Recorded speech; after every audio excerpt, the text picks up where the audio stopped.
Welcome to The Screen Queen, the show where I'll be talking about your favorite TV show or your favorite movie. You'll just have to listen to find out. This is your host, Samantha Parrish. Hello there, and welcome back to the show.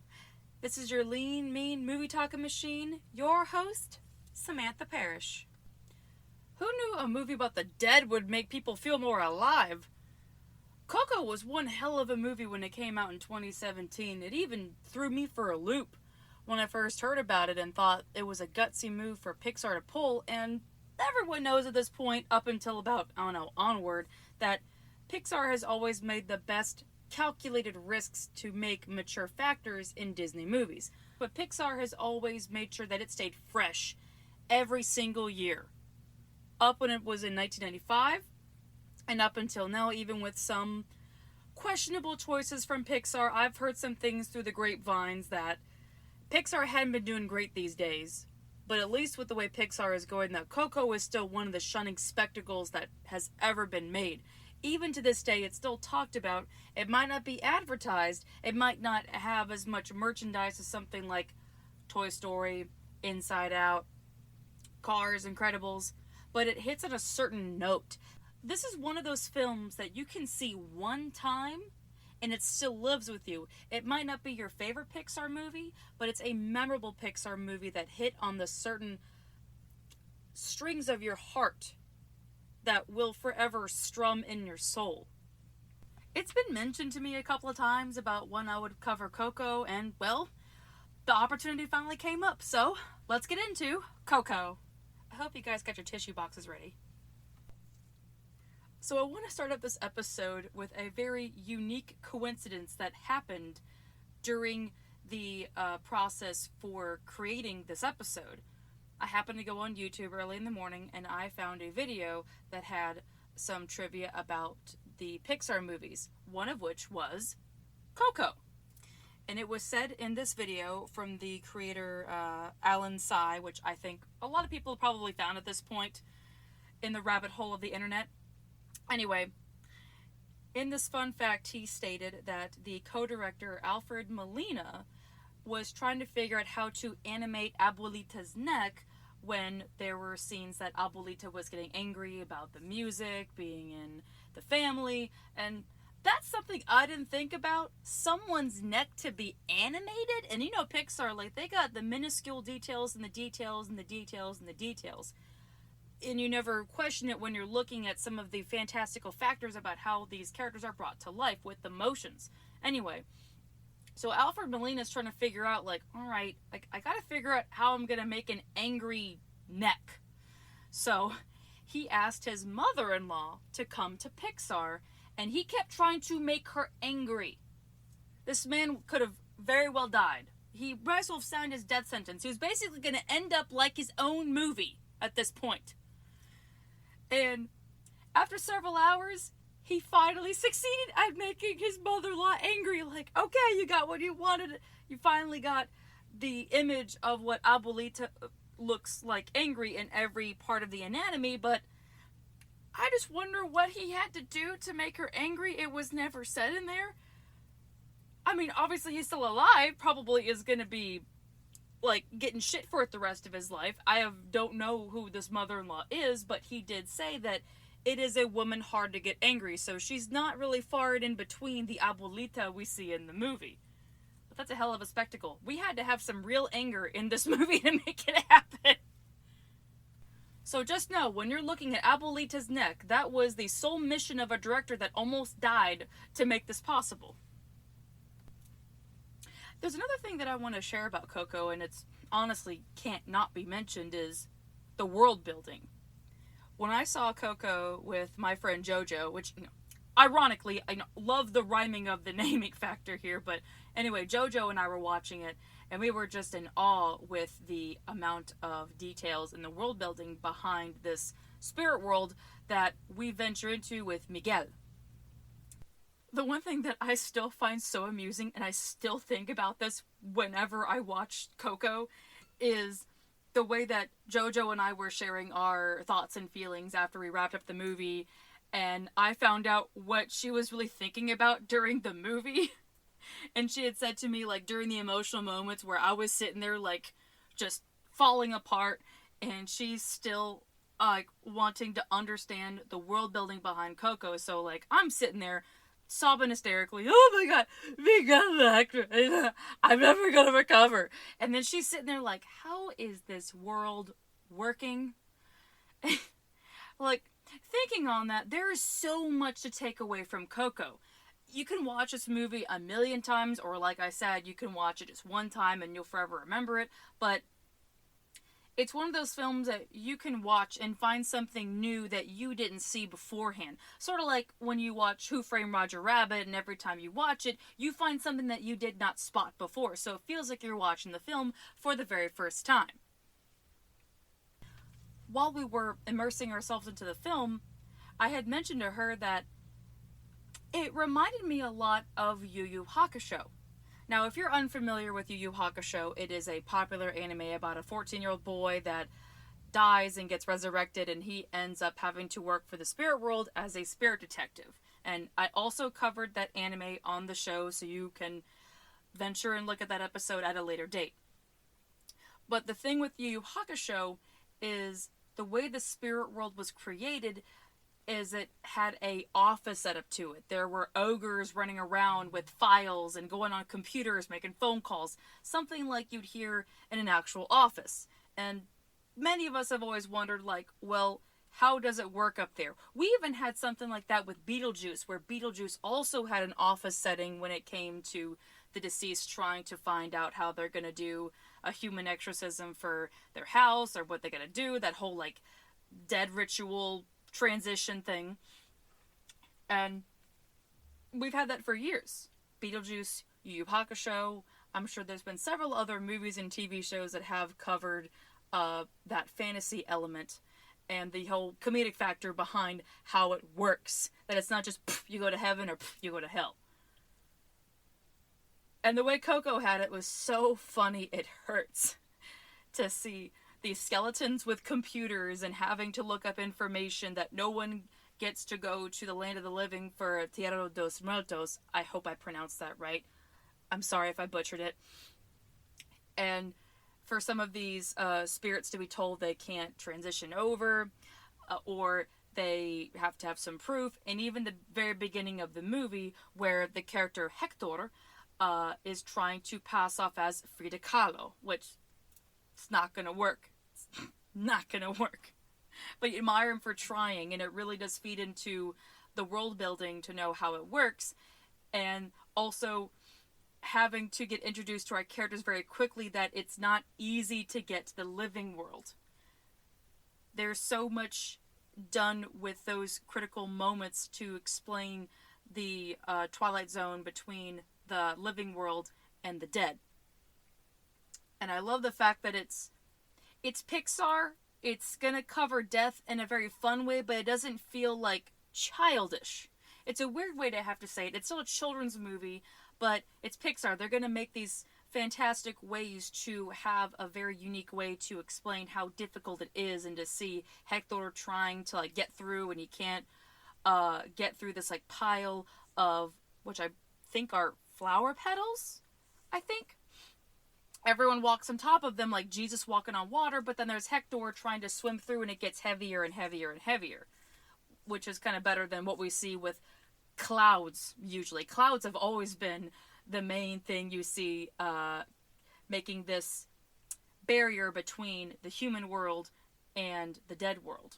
Again, having those little minute details to have a office setting place with how the whole dead transition works, and also trying to do something different to show the barrier between both worlds. So I want to take a second and talk about the cast for Coco. Now, one of the key players I have to mention, and it's the first key player I noticed, is the actor Benjamin Bratt.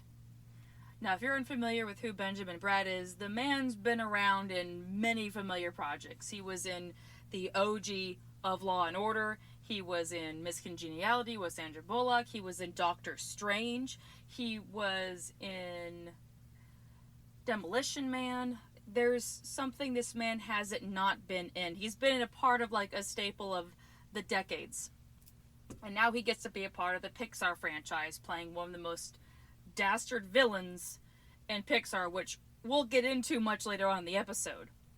But when I was watching it, I just assumed he was the good guy.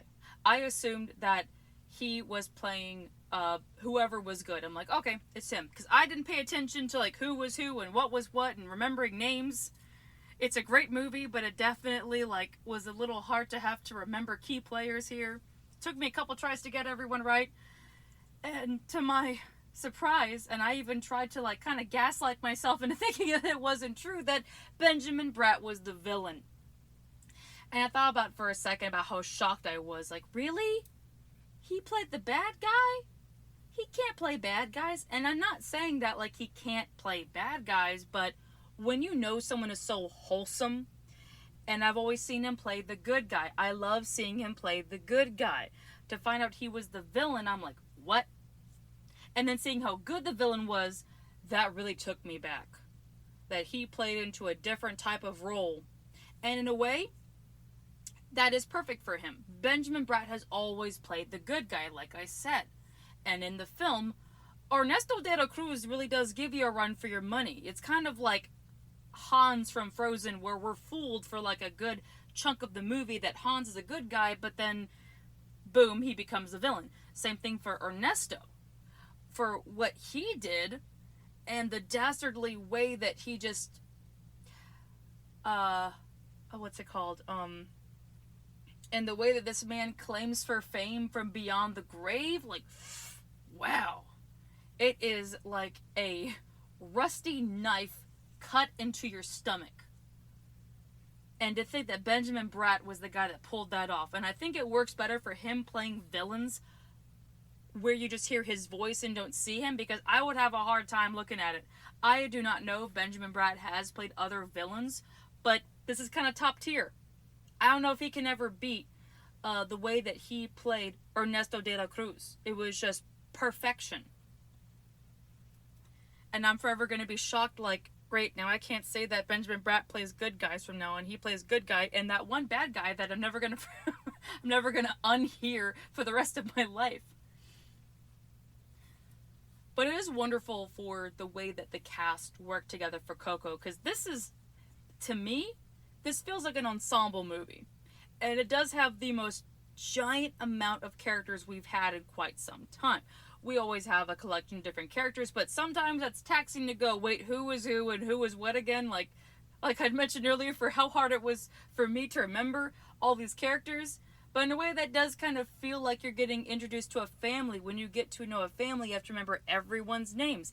I go to my best friends' houses, and I know the names of their mom, dad, brother, sister, their girlfriends, their husbands, anything. All those details in the family tree.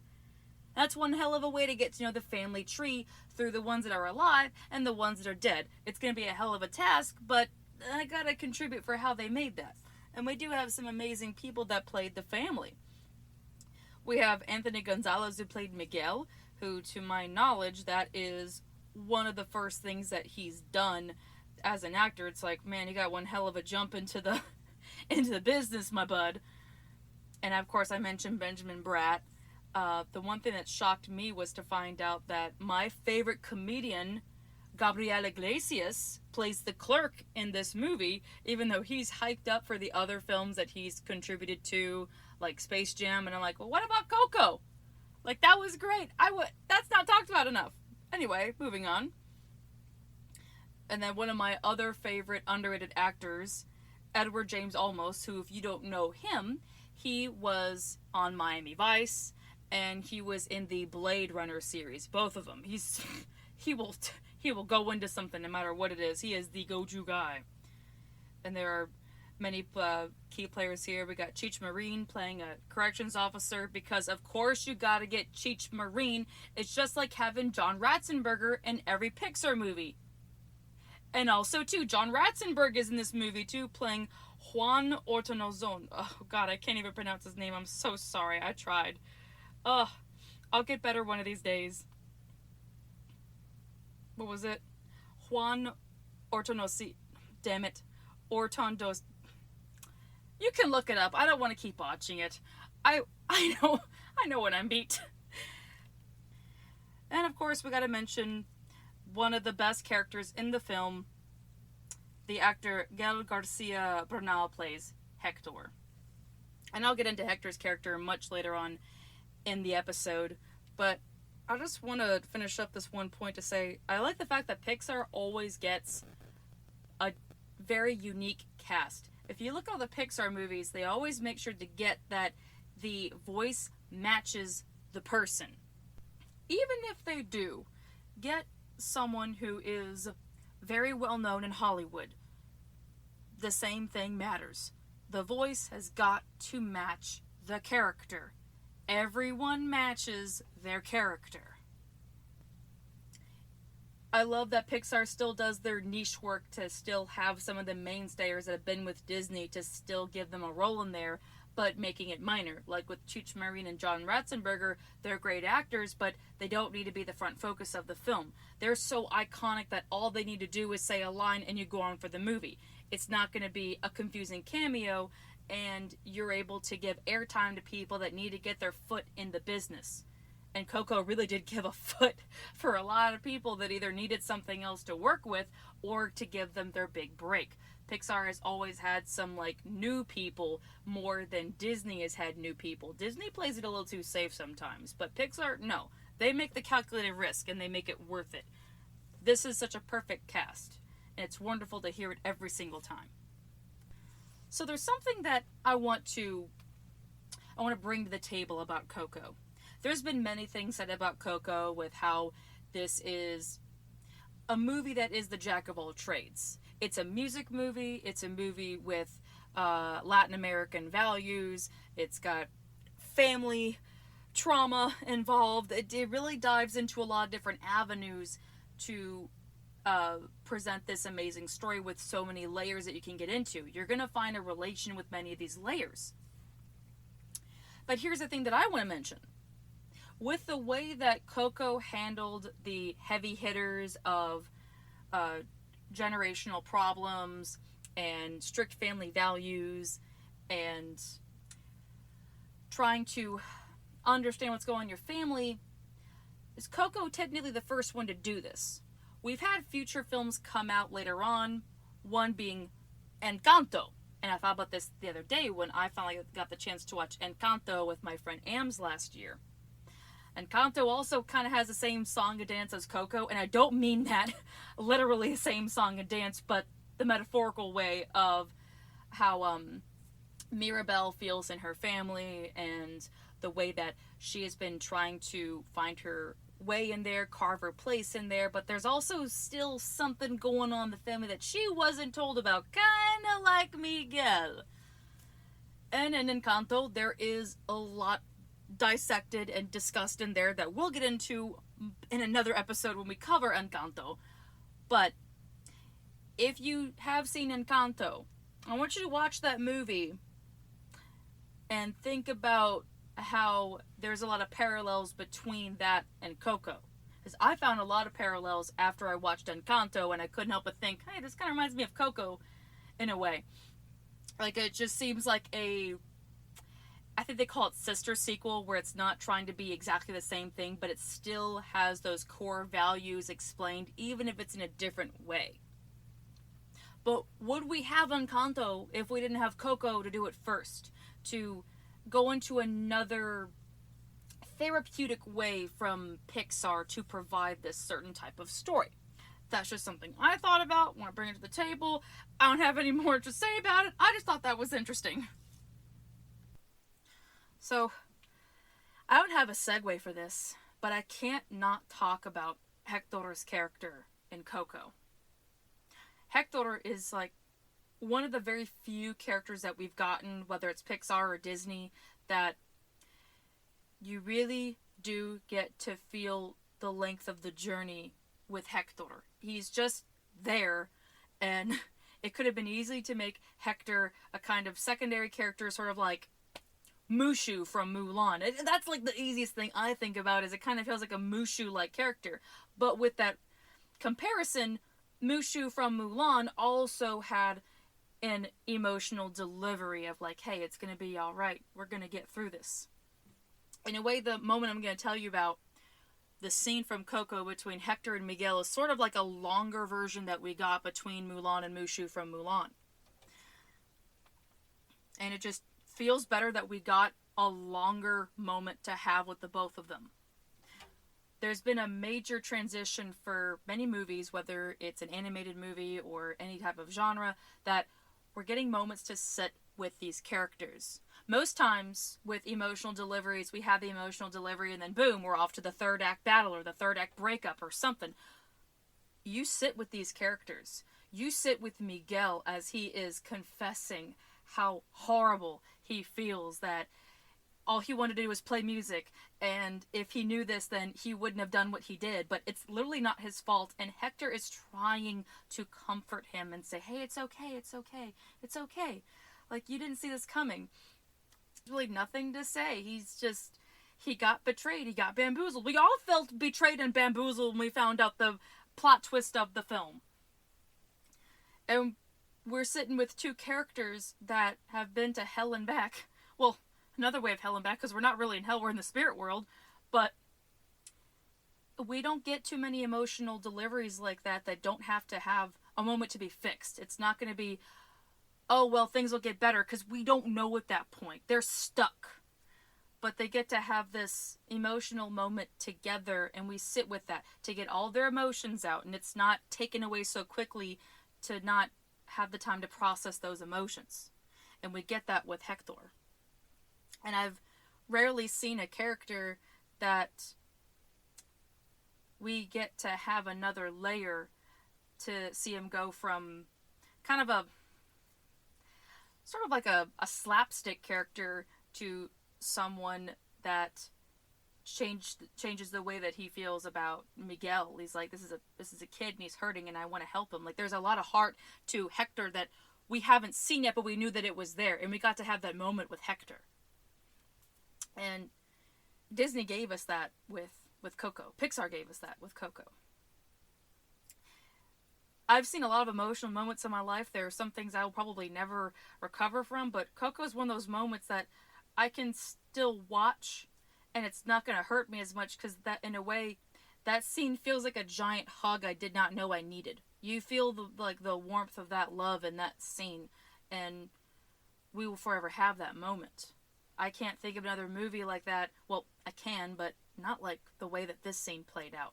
Not the way that we got to have that with Hector and Miguel. Alright, it's time. I gotta talk about the characterization of Ernesto de la Cruz. I am conflicted in such a way that I am never going to recover from it. Every time I view a movie, I always make it my mission to make sure that I analyze things without having to make it less or more than the things I've watched. To still have a neutral perspective, to leave myself open for other variations of commentaries when I talk about it with my friends or my family or other movie buffs. I like to live that room, but Ernesto is just a fucking... He's like one of the most dastardly villains that we've had in quite some time. And we've had some heavy hitters of some villains from Pixar, like some of the darkest villains to come from Disney. And we've had some dark Disney villains. I mean, like Maleficent, she was pissed she didn't come to the christening. Ursula wanted that power from her brother. Jafar was willing to marry a minor. I mean, there's a lot of yucky villains there, but Pixar feels like a paper cut from a hand sanitizer with holy water and sand in a wound that was cut from a rusty butter knife. Like, it just keeps adding injury onto injury onto injury with how they make these characters so dastardly, vile, and you feel the weight of their actions every time you see it. They're very unique villains. I mean, let's go through some of the mainstayers. There's Mr. Waternoose from Monsters, Inc., who is willing to kidnap children to provide for his city. To think that's a kidnapper in a children's movie. And they got away with that in such a... I hate to say it, in a very healthy way that didn't scar children, but you felt the motive come across, the weight of his actions. There was Prospector from Toy Story 2. Now that kind of felt like the earliest example of not knowing who your titular villain is, and even though I'm not the biggest fan of the Toy Story series, like, their villains still hit on a level that we finally got a toy villain that had a very crazy way to maintain the whole living in the box thing. Like, that was a little scary. I never thought they would make, like, a little fat toy scary, and Toy Story found a way to do that. And they did the same thing again for Toy Story 3, too. But the biggest one of all that I thought about during my whole analyzing and comparing of the Disney villains was Syndrome from The Incredibles. Syndrome has always been an inspiration for me on how to write a villain because of the way that he was written as kind of like an anti-Robin. And we're in the dark for a long time in The Incredibles before we find out, like, who is going to be the villain in this movie, and we find out the whole motive behind Syndrome. It really hits hard. Like, okay, you're mad. You got shirked because Bob got married. But when you find out that Syndrome sent robots after the heroes, and when you see Terminated fly up on the screen and it keeps going and going and going and going, and you sit there and just have to realize, oh my god, this man has basically mass murdered heroes. But the word murder isn't used, it's just terminated. That's a heavy feeling knowing this man was willing to commit murder because of the fact that he got shirked. And then we have Ernesto de la Cruz. Again, being a villain that we don't know is a villain yet until it comes up. And even though Pixar has created this illusion that we're in the dark for a long time, it could have felt like a cliche, but the way these villains come together, it still hits you hard. When Ernesto is willing to just murder a kid twice to still maintain fame, that hits differently. Most of the villains have their own unique motive. Waternoose wanted to kidnap kids to maintain the city. Syndrome was pissed because he got shafted. Prospector wanted to still do the whole toy in a box thing. But this was the first villain that we had that was a claim to fame villain. Even in death, this man still wanted to have the same level of fame that he didn't even earn. Now, this is a spoiler alert, but we find out that Ernesto de la Cruz is a thief. That he poisoned a man that was his former bandmate that wanted to go home and took his songs that were not really written for a roaring crowd. They were written for a young daughter. Hector's daughter. He sabotaged a whole family that now hates Hector, and Ernesto made Hector to be out like a runaway. That is probably one of the most dastardly things I've heard in quite some time. Pixar always finds a way to make a more sour note with every villain that puts a clenching on your lungs when you understand the motive behind these villains and the effect that it's happened. They've stretched this... Sorry, that's my computer.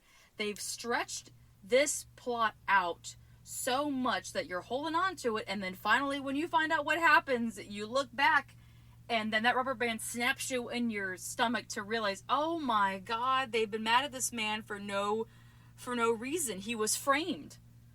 And how are you going to prove things from beyond the grave? It's sort of like that old saying, dead man tell no secrets. Or dead man tell no lies. You know what I mean. There's a saying behind about what stays with the dead.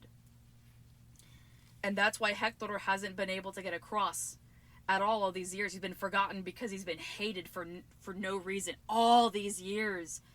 I mean, we're talking, 30, 40... we're talking 60, 70 something years this man has been hated and slandered from beyond the grave. That hits on a level. And Ernesto's got no problem with it. He has no penitence for his actions.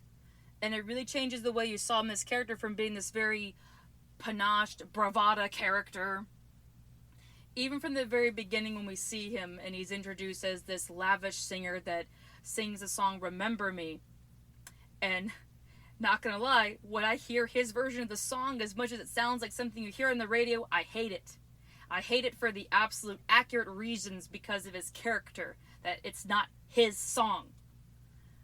It was never his to begin with. And then when you hear that it's written for Hector's daughter, Coco, you feel the weight shift. I have never been more emotionally ringed for the way I've heard the same song told two different ways and know that the song is a part of the story for a reason. We've had so many songs come into play, but they're part of the soundtrack. This is a song that is mentioned in the movie consistently. It's like what the meaning of Rosebud was in Citizen Kane. When you know, you know. And hearing the version that Hector does, it like completely overshadows the fame game that Ernesto had behind the song, that no one wants to listen to it. Like, sorry buddy, we found out that that's not even yours, we're not gonna root for it anymore. But I've never been more satisfied in my life when Ernesto met his end. Well, his end. Like, it is so damn funny, in a way, knowing that these characters are dead and you feel something for them, and know that there is a further permanent ending for these characters, and that you feel satisfied, like, oh, this guy's gonna fucking disappear. He is gonna be gone. Good riddance. That's what we need. It's what we want.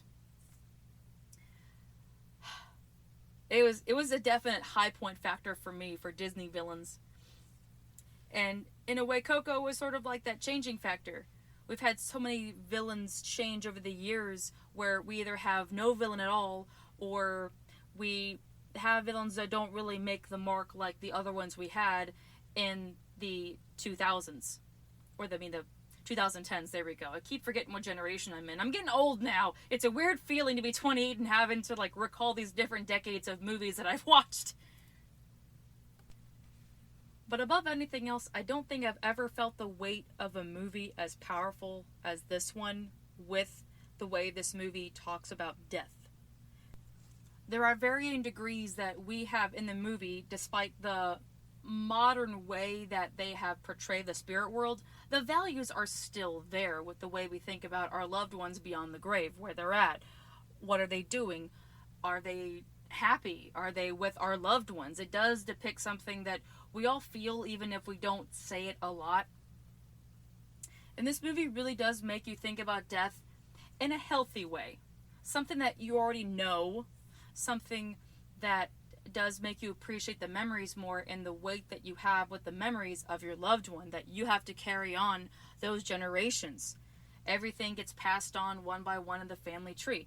I think about that with my family, and the way that there's a lot of generational stuff that's passed on through me, and like I carry that to whoever I end up with in the future, and that whole thing carries on. There are stories I'm constantly told from my grandfather, and he always says, I want you to know this because it's important for you to know these memories that I have known. And it's like 70 plus years crammed with me that I now carry on and I have told people, so that way my grandfather's stories never die. And death is talked about a lot in my family. It's hard not to. My grandfather is going to be 86 years old this week. And that man is still spry and could probably take on Rocky and Apollo at the same time with his arthritic pinky, probably. But it's something I've known. And it's often mentioned to me, Sammy, what are you going to do when Papa dies? I'm like, cry, obviously. But I want the time with him now. I don't want to think about that. I don't want to have to talk about what I'm thinking constantly. I just want to have the present time with him. The more we harp about death, like, that's not a healthy way to think. And Coco does have that healthy way to think, to talk about death without going into those very sad details that you know. It concentrates on kind of like a happy sad, like you'll always have the memories of that person. I love that that is the driving message behind the film. There's a scene that has often been cited as an example of what the fear of death looks like, but Pixar handled this with such grace and care to know that it is just a slice of life. The way everything works in Coco is that when someone's picture is put up on the ofrenda, then they can cross over to the living world and they can spend time with their loved ones. But from what we've seen with Hector, that's not the case mostly. It's a very tough way to know if someone on the other side is going to care about you enough to put your picture up that you can be able to go celebrate. And there's a part in the film where Hector and Miguel are trying to get a guitar, and Hector knows a guy that he can get a guitar from. And as Hector and Miguel are traveling through this little swampy creek, Hector goes to most of them and goes, hey cousin, and Miguel's confused. He's like, wait a minute, if you got cousins, how come your picture's not up there? And Hector just says, well, they're not really my cousins, we don't have anybody, but we have each other, and that's what gives us comfort. And that's such like a relatable feeling when you know people that don't have family, but you love them like your family, or you're there for them like family, and you feel that gratitude that you have somebody that cares about you. And Hector goes to this guy that he knows and haggles him for the guitar, because Hector is a haggler. It's what he's gonna do. But unfortunately, the time is up for this one character, and he's fading fast. And the man requests from Hector, he says, I'll give the guitar for you if you can play my favorite song for me one last time. And Hector obliges. It's a final death for a man that lived a life that no one remembers. Such a heavy feeling to have that sink, and that's why people circle back to the scene. And Hector sings the song. It's actually a very humorous song and a very somber moment, where it's a song about this ugly lady that is like the object of affections, and it's a kind of a sincere song. Pretty funny too. Pixar had a little way around going around some very obscene things, and it's one of like the pinnacle moments that Pixar has done to really tackle this very serious subject about what happens if you die and no one remembers you. That could have been the most terrifying thing, and it is very terrifying for some people that can die and not leave behind grandchildren or children or some kind of a famed legacy, that you hope that your memories are remembered by someone, that you die knowing someone will remember you. There's a big thing in this film. I mean, there's a whole song about it. Remember me. And that kind of gives us our pinnacle to know how dire it is that Hector has to get his picture out there before he's forgotten. And Miguel knows what the ofrenda means now, knowing, wow, if my family didn't put up a picture, they're gone. Everyone in my family is like gone. Like, I'll know this picture, but if it's not up there, they're gone. It's a heavy feeling, and Pixar was able to handle this with such grace and care. Having Miguel run like hell after being given the blessing from his great grandparents to come back to the living world and rush against time to make sure that Hector is not forgotten, and having to officially break the generational trauma behind the lies that he worked so hard for this family that once scolded him for music, but that goes hand in hand about the importance of music, but the importance of music in the family for a very specific reason that no one knew about, and he went hell or high water to make sure that he got Coco to remember Hector. And when he goes up to sing to Coco, like, it never fails to make me cry. Even thinking about it still gets me watery. To know that Miguel has gotten the importance of family, but it wasn't like shoved in his face or shoehorned. There's many lessons that we learn, but it has to be learned when we go through what this character went through. And this character went through a hell of a journey in his family tree to find out what's been going on. And how, in a way, the generational trauma was finally broken in the family that has already passed on. And he's trying to say that with the family that's existing with him right now. He's officially the tiebreaker of that generational trauma that has occurred for years and years and years, like 70-something years, and he stopped us all for how much he really loves his family, to make sure that his grandmother Coco did not, his great-great-grandmother Coco did not forget. And you feel the weight of that action of, like, knowing that Alzheimer's is, like, the other, like, antagonistic factor in here. It's like, I gotta get back to make sure Grandma doesn't forget my real great-great-great-great-grandfather. Like, woo! You feel that time slipping away, and it, like, you know, makes your heart go into, like, your lungs for the weight of the actions of what Miguel has to do. And it still never fails to make me cry when he sings to Coco, like, remember me. It's like, woo! It's like 2 times I've heard that song in that movie, and it just makes me think of my family in a way. Kind of takes me back to being, you know, a little girl with my family, and having Miguel singing Remember Me is just I don't think I've ever heard a song before in my life that had such a heavy value, that it plays into the film on such a emotional level, and you feel the emotional weight behind the song and its meaning, all for Coco, and that Miguel is the one to do it of all things, that it has this, kind of has this wonderful little bookend for Coco, that this was the song that she was sung to when she was a little girl by her father, and now her great-great-grandson is also singing her the song, knowing that is that last connection. Like, those 2 words, remember me, has such the heavy significance, more than just being the title of a song, but plays into that metaphorical feeling that there's a lot more than just the title. Like, it has so many different meanings in this movie.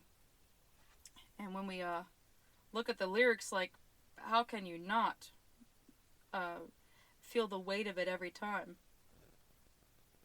There we go, Coco. Here we go, like, remember me, though I have to say goodbye. Remember me, don't let it make you cry. For even if I'm far away, I hold you in my heart. I sing a secret song to you each night we are apart. Remember me, though I have to travel far. Remember me, each time you hear a sad guitar. Know that I am with you, the only way that I can be, until you're in my arms again. Remember me. Okay. Oh. Ah. Okay. Oh. It makes you really do feel the love, you know? Like I kind of miss, you know, being that young and not thinking about the way the future will pan out for my family, that I will be on my own one day, and all I will have are these memories of, like, my mom, my grandfather, my sister, my friends. And, like, you really feel the weight of those memories more, knowing that's what you have, and you have to hang on to those every single day. Not to harp on death so much, but we never know when it hits, and then that's all we'll have left. And it's so important to have it. I remember when it hit me at, like, 10 years old, about death. Like, it hit me out of nowhere. I was sitting on my mom's bed. It was Father's Day weekend, and I'm like, oh my God, I'm gonna die one day. My mom is gonna die one day. And I, like, fell apart. And my mom was like, Sammy, what's wrong? I'm like, I'm gonna die one day. I'm gonna lose all my stuffed animals that mean so much to me. You're gonna die one day, and I'm not gonna have you. And my mom, God bless her, like, she handled that so well to, like, have me not scared of death, and that has carried with me all of my life, to not be scared of it. That's not what I need to concentrate on. Like, I have to concentrate on living and knowing I will always have those with me. And having Coco, it kind of feels like that conversation we have with our parents about death, and knowing how much they mean in our lives, and that, yes, that day comes, but that day comes at some point in the future. And even when it does, like, we'll still have those memories of that person. That's the bottom line that we need, and Coco gave that to us. Okay. Whew. Well, I think all I can really say to close out this episode for Coco is It just feels like a hug. This movie just feels like a giant hug that we didn't know we needed until now. Like I said at the beginning of this episode, that it could be years since you've watched this film. I mean, this film was only like, what,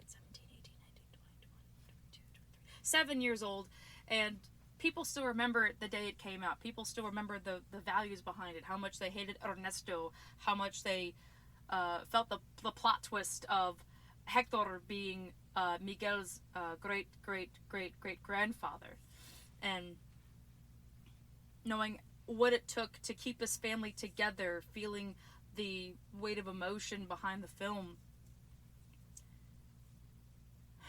It's one of those films that will live in your heart forever. And I think I love the fact that this movie isn't set out to be like the best movie ever. It just wanted to provide comfort for people. I will always stand by a film that's endgame is not for the fame, which is ironic considering our villain isn't it for the fame. But the message of remembering your family, remembering your roots, everything that comes down to your moment in the family, and know that your moment matters in that family above anything else, because you're a part of your own family. You have your own significant footprint in your family for what you've done and how much you're loved by your own family. And it's such a relatable thing with Miguel. You can always have a relatable character, but it's very rare we get one like Miguel that's not pegged down with this whole miscommunication situation, that everything does get resolved in its own way and people talk through everything. We don't really get too many movies like that, and Coco was like one of those first movies that we got that did that. In a way, like this movie kind of feels like another significance, like Field of Dreams. It could be years that I've seen Field of Dreams, but I'll forever remember the emotional weight behind that movie, and Kevin Costner finally getting to have a moment with his father. Any movie that does that, like, it automatically has my vote, and it has me go in the store to go get tissues. I love Coco for what it is. I love the fact that it just plays a role to not be a favorite movie, but to have a role in my heart. And it will forever be there. And I respect that movie so much for it, and I love it for that. Oh my god. And that is officially a wrap on Coco. This was one hell of an episode. I really enjoyed it. I think I got a little bit more emotional than I thought I was going to get for this episode. But I hope that this episode helped others as well. Whew. So, on the next episode of The Screen Queen, we are not going to be going through my random lotto system. I have a pre-planned episode, and it's going to be very special. Next week's episode of The Screen Queen is going to have a guest. This is a first time ever on the show that we'll be having a guest on here. She is a wonderful author friend of mine named Anne Lowe. And we are going to be covering a movie together that I will not say. I'm going to keep that to myself. That's just going to be me and Anne's information, so two people are going to know the episode of what's coming up. It's going to be a very fun time. I'm looking forward to having her on the show. She's been an amazing person to talk to, and I'm glad that I finally get to have her a part of the show. I've been talking about it for quite some time. So there we go. Alrighty. Well, now that you know what you don't know is going to be the next episode on The Screen Queen, I'm going to go ahead and close out the episode. If you'd like to catch up with me in between uploads, you can find me on my Instagram at The Queen of the Screen. If you'd like to find the funny stuff I do on TikTok, you can find me on there at The Mystical Space Switch. And if you would like to check out my book series, Inglorious Inc., you can find that in the description box. Alrighty. Do me a favor. Go hug your family. Go hug your dog. Go do something for your family. Go have a great day. Go do whatever makes you happy. This is your Screen Queen, signing off. Bye-bye!